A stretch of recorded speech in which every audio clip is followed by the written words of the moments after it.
I had spent so many years working hard to build a life they never thought I could have, a life I wasn't supposed to have. I had become someone they could never have imagined, successful, independent, and loved. I had made something of myself, something they never believed I could.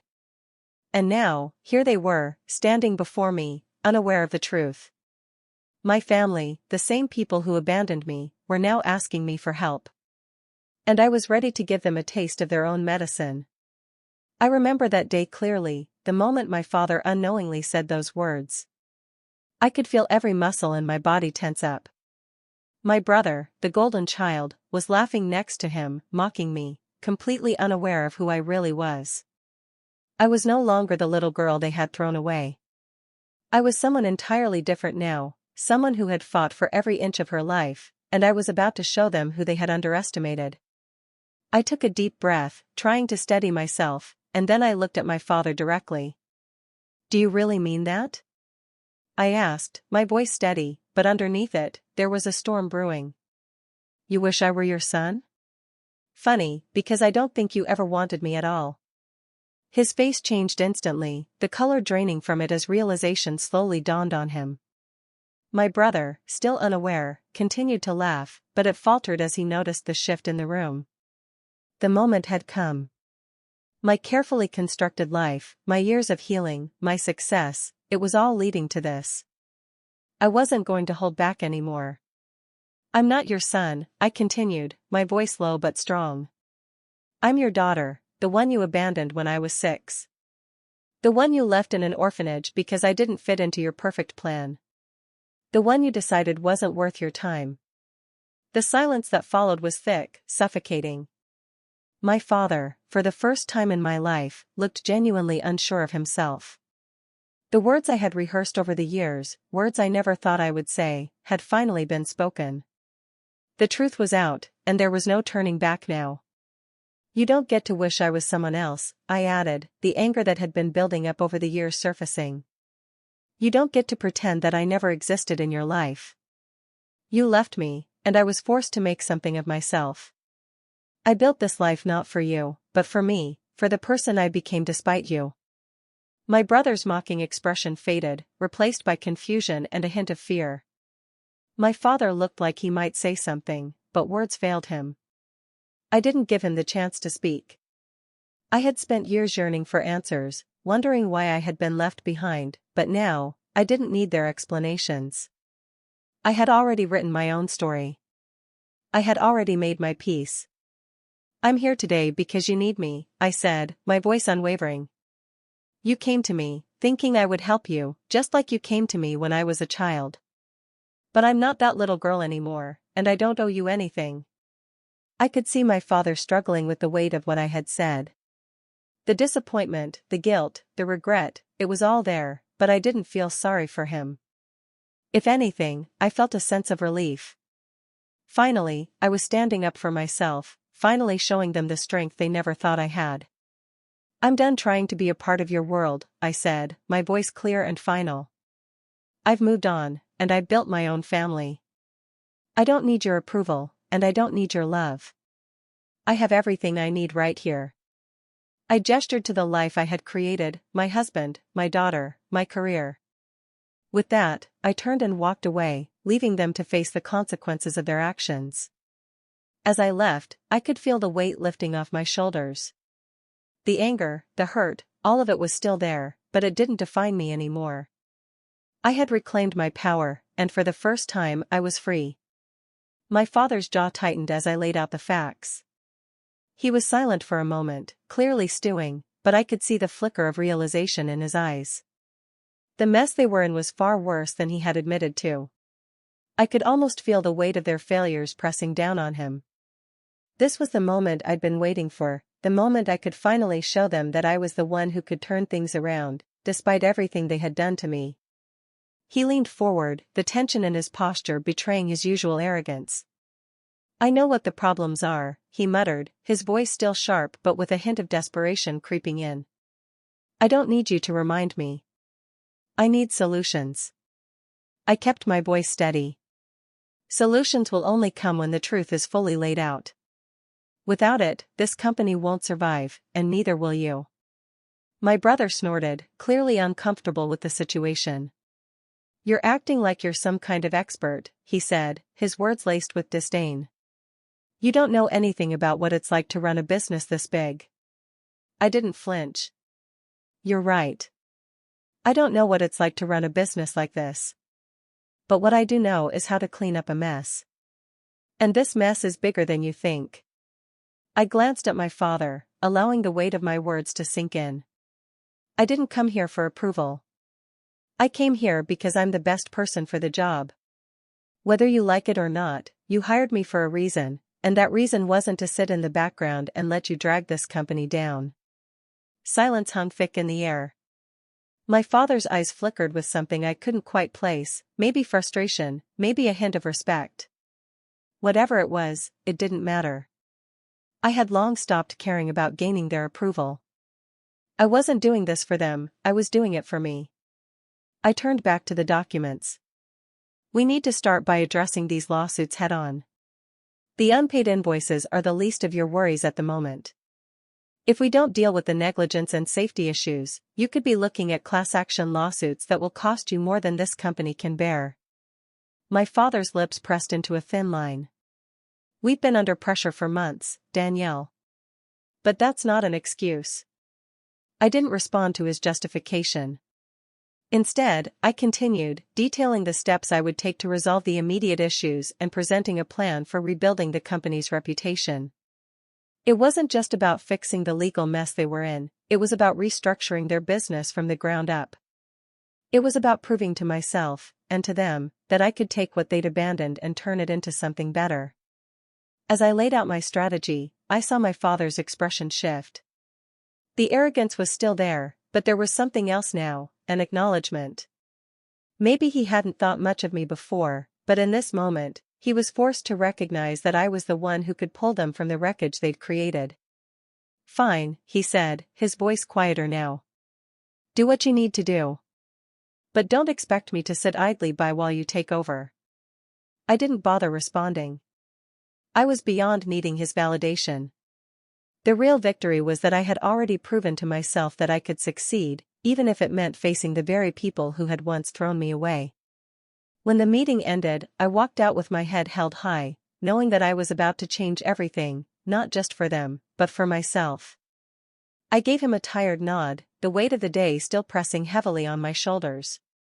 Yeah, I murmured, eyes fixed on the untouched cup of tea in front of me. It was brutal. They're sitting on a collapsing structure and acting like it's just a creaky floorboard. My brother dismissed the lawsuits as if they were rumors, and my dad, well, he wasn't yelling, which I guess is an improvement. Mark's brow furrowed as he listened, his concern etched across his face. Did they actually hear you out this time? I think my father did, at least partially, I said, dragging a hand through my hair. He asked what I would do. That alone tells me he's scared. I laid it out clearly, settlements, audits, policy overhauls. No sugarcoating. It's going to cost a fortune, and it still might not be enough to save the company. But it's the only shot they've got. Mark leaned back in his chair, eyes fixed on me. And your brother? Predictably useless, I said, my tone sharper than I intended. He kept muttering about the cost, like this is just another budget hiccup. But the damage is real. One of those injury lawsuits could bring the entire business down. And those contracts? I've seen middle schoolers write more enforceable agreements.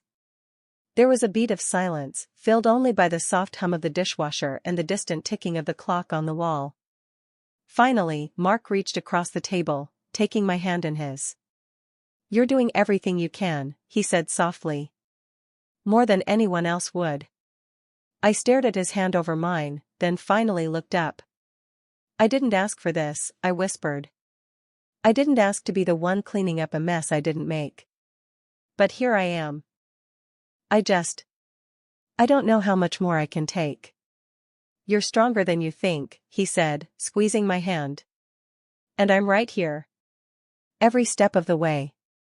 For the first time that day, the tightness in my chest eased. I gave him a small, weary smile. Thank you. Always. And just like that, the chaos of boardrooms and legal threats faded, if only for a moment. In this quiet kitchen, with Mark's hand in mine and our daughter asleep down the hall, I felt like I could breathe again. Maybe tomorrow would be another battle, but tonight, I had peace. And that was enough. Mark's words stayed with me long after I left the cafe.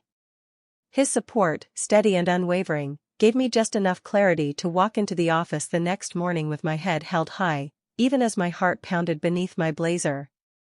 The weight of everything was still there, the secrets I carried, the questions I hadn't yet answered about why I was doing this. But at least now, I wasn't doing it alone. When my father and Benjamin walked in, late as usual, the air in the room shifted. They brought with them the same tired dynamic I remembered from years ago, tension disguised as authority, arrogance cloaked in condescension. I watched them quietly as they took their seats, my father with his unreadable expression, Benjamin with that same insufferable smirk he'd worn since we were teenagers. I had to remind myself that they didn't recognize me. To them, I was Danielle Grayson, attorney. Not the daughter they left behind. "Good morning," I said, voice steady. "Let's begin."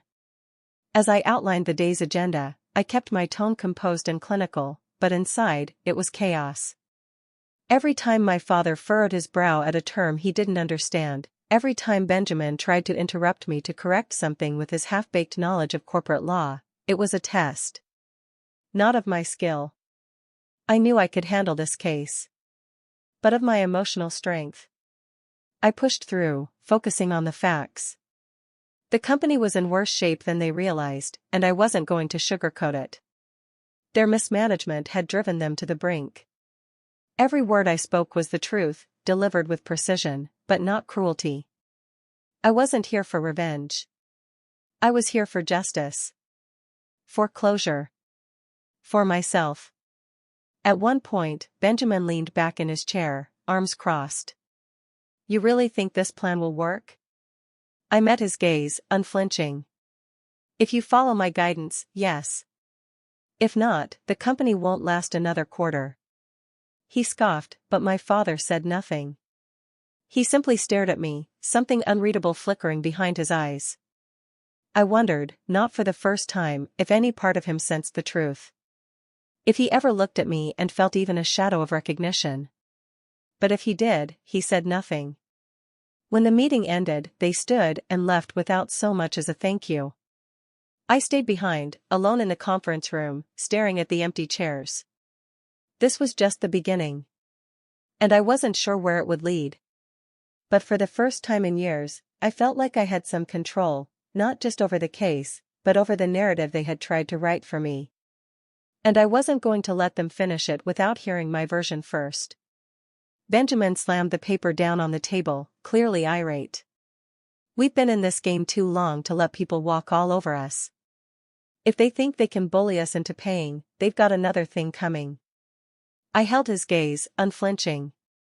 "This isn't about bullying, Benjamin. It's about minimizing the fallout. The longer you drag this out, the more you risk, not just financially but professionally. You've already seen how quickly this has escalated. If you keep refusing to settle, it won't just be this contractor suing you. Others will follow, and soon you'll be tied up in multiple lawsuits that could bankrupt you." My father leaned forward, rubbing his temples, a clear sign of his growing frustration. "We can't keep giving in to everyone's demands," he muttered, almost to himself. I softened my tone slightly, but my voice was still firm. "I'm not suggesting giving in.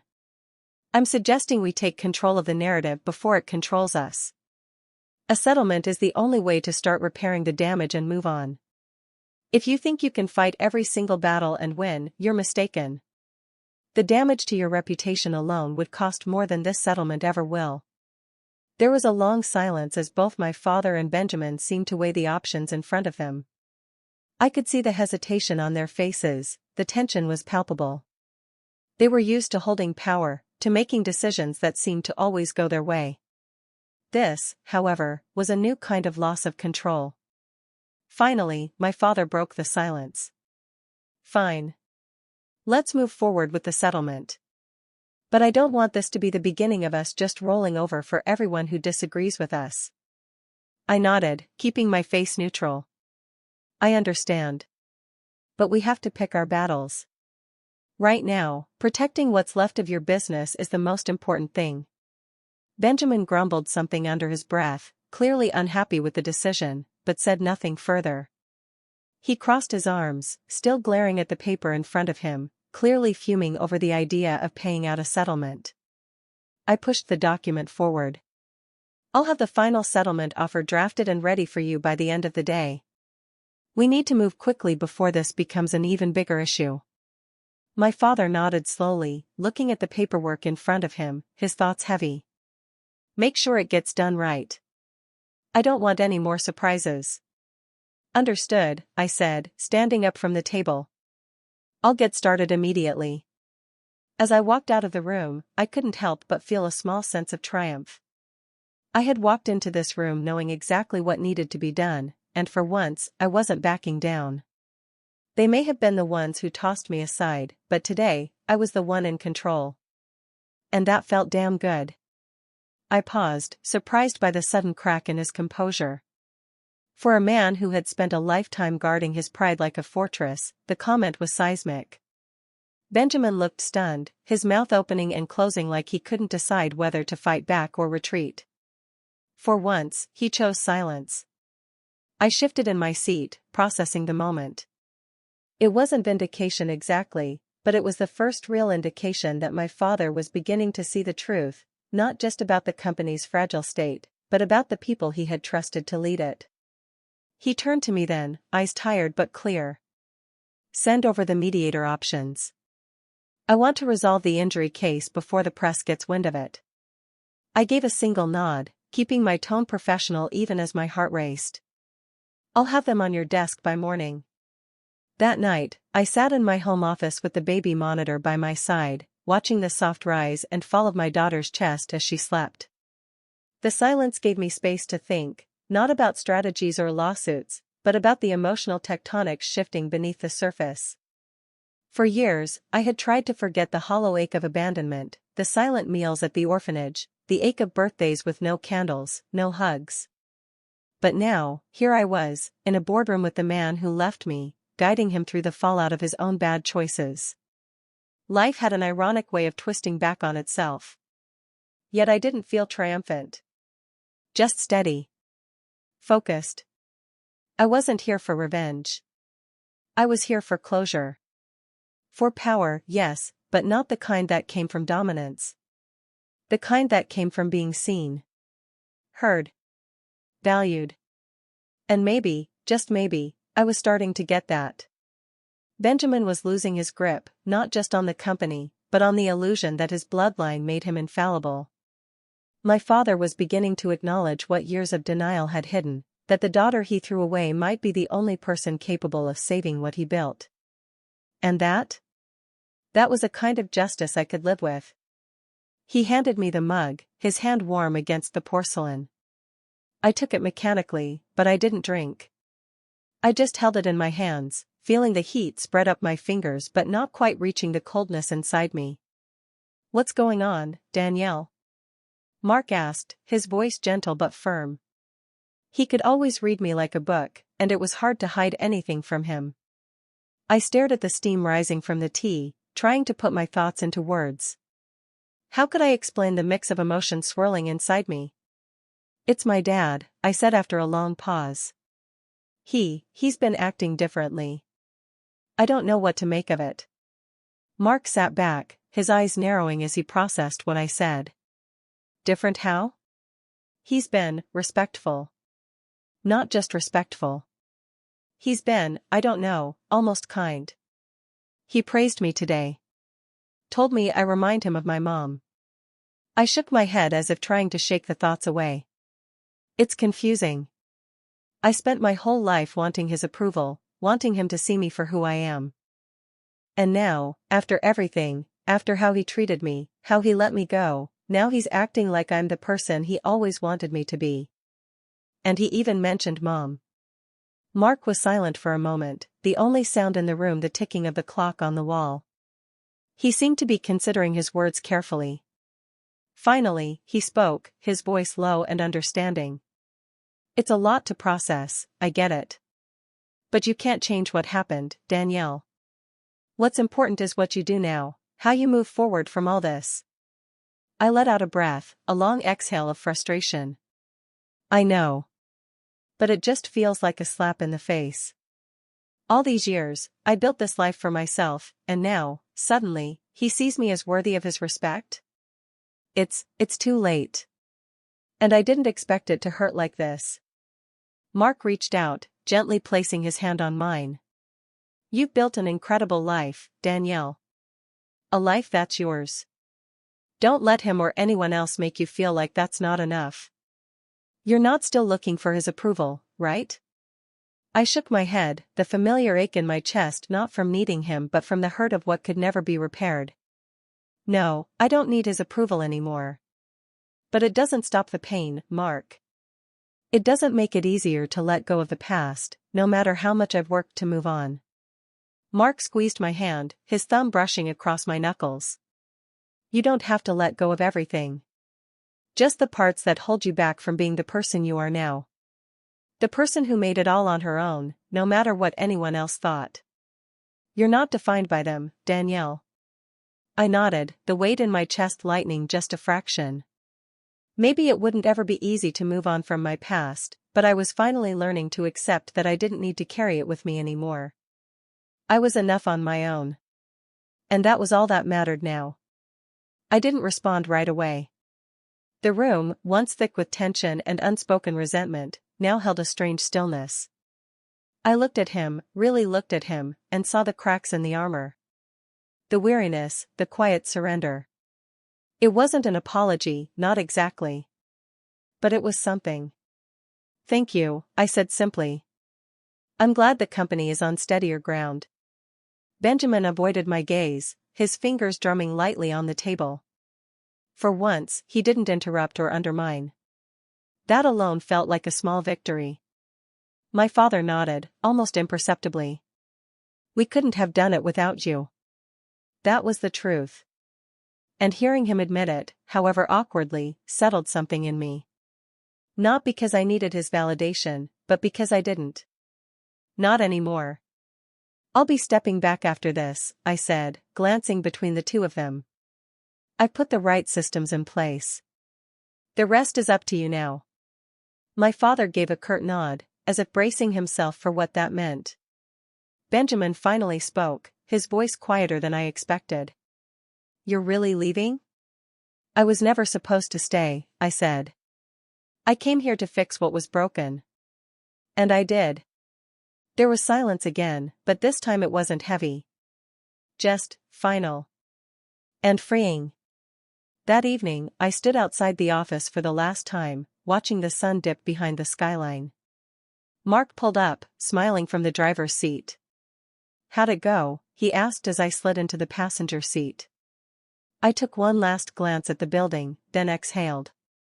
Exactly how it needed to.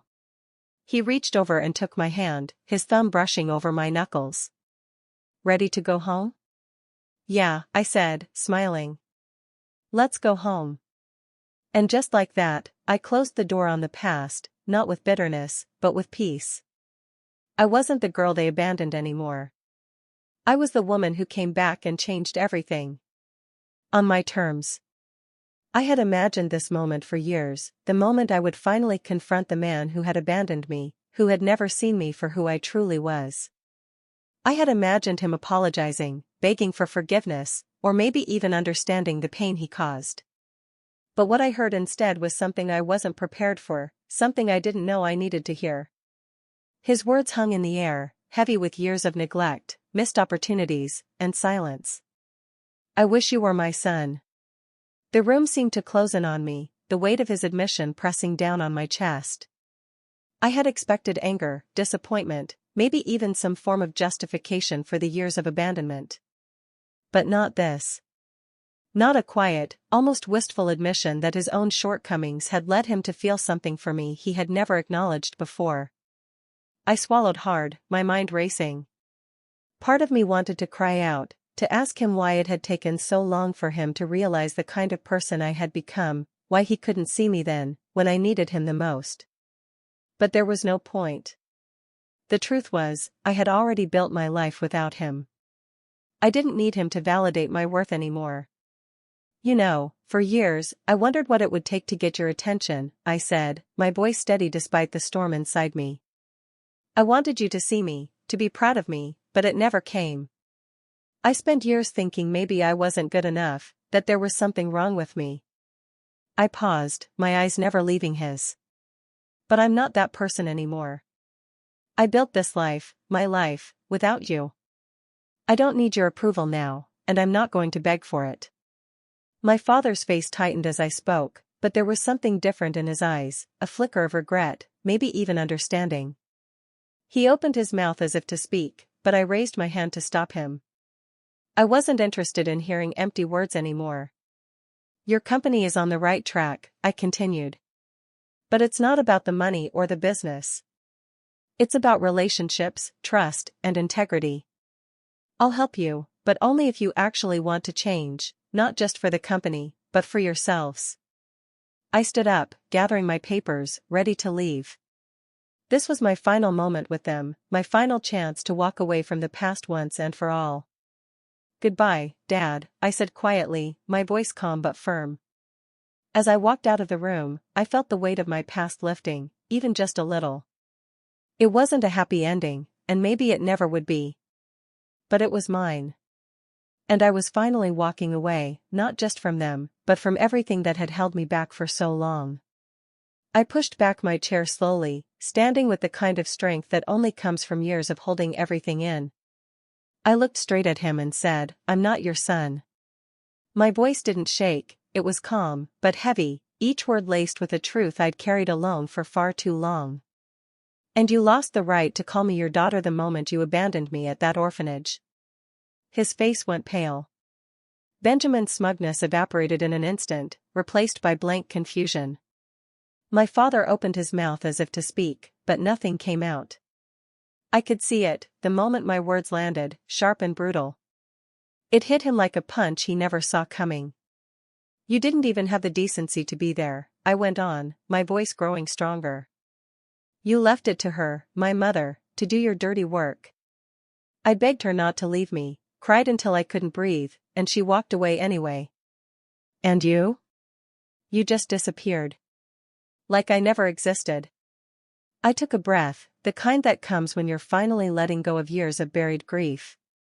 You never once checked on me. Never wondered how I was doing. I spent my childhood asking what I did wrong. Why I wasn't worth fighting for. And now here you are, needing something from me. You want me to save this company you threw me away for. Well, I did. I saved it. My father sat frozen, gripping the table like it might keep him from falling apart. And for the first time I saw it, shame. Real, undeniable shame in his eyes. Then I looked at Benjamin. And that's when it clicked. His confusion wasn't just about the outburst. It was deeper. He had no idea. You don't know who I am, do you? I said, my voice thick with disbelief. He looked startled. What are you talking about? He asked, his voice rising in defense. I let out a bitter laugh, sharp and hollow. Of course you don't. They never told you. They never told you about the sister they abandoned. Straightening my spine, I felt a calm certainty wash over me. The shaking in my hands was gone. I saved this company, not for you, not for Benjamin, but for myself. To prove that I could become something without your name, without your approval. I didn't need you then, and I sure as hell don't need you now. As I held my daughter, the weight of the past seemed to melt away, piece by piece. The cold, sterile conference room where I had confronted my father felt like a distant memory, fading into the background of my new life. What I had left behind, those years of rejection, abandonment, and endless disappointment, no longer had a hold on me. I had built something real, something worth fighting for, and I wasn't about to let the ghosts of my past drag me back. Mark's words echoed in my mind. I'm proud of you. I glanced up at him, his eyes filled with warmth and love, and I realized that I was, too. It had taken so much to get to this point, to stand up for myself, to finally say what I needed to say, and to walk away from everything I had once thought mattered. I had chosen to build my life with people who cared for me, who supported me, and who loved me unconditionally. The truth was, I had already built a family, my family. My daughter, my husband, and the life we were creating together. It was everything I had ever wanted, everything I had fought for when I thought I had nothing. The darkness of the past could not touch that. I gently kissed my daughter's head, her small, rhythmic breathing grounding me in the present moment. For the first time, I felt at peace with everything that had happened and everything that was to come. The choices I made now would be for me, for us, and I would never let anyone or anything diminish that. As Mark settled beside me, I knew that the path ahead would not be without its challenges. But I was no longer afraid. Whatever came next, I was ready. I had finally freed myself from the chains of my past, and in doing so, I had given my daughter a future full of love and possibility. "I'm ready for whatever comes next," I whispered softly, my fingers tracing the delicate curls of my daughter's hair. With Mark by my side and our daughter in my arms, I felt like I had everything I needed to move forward. And this time I was doing it on my terms.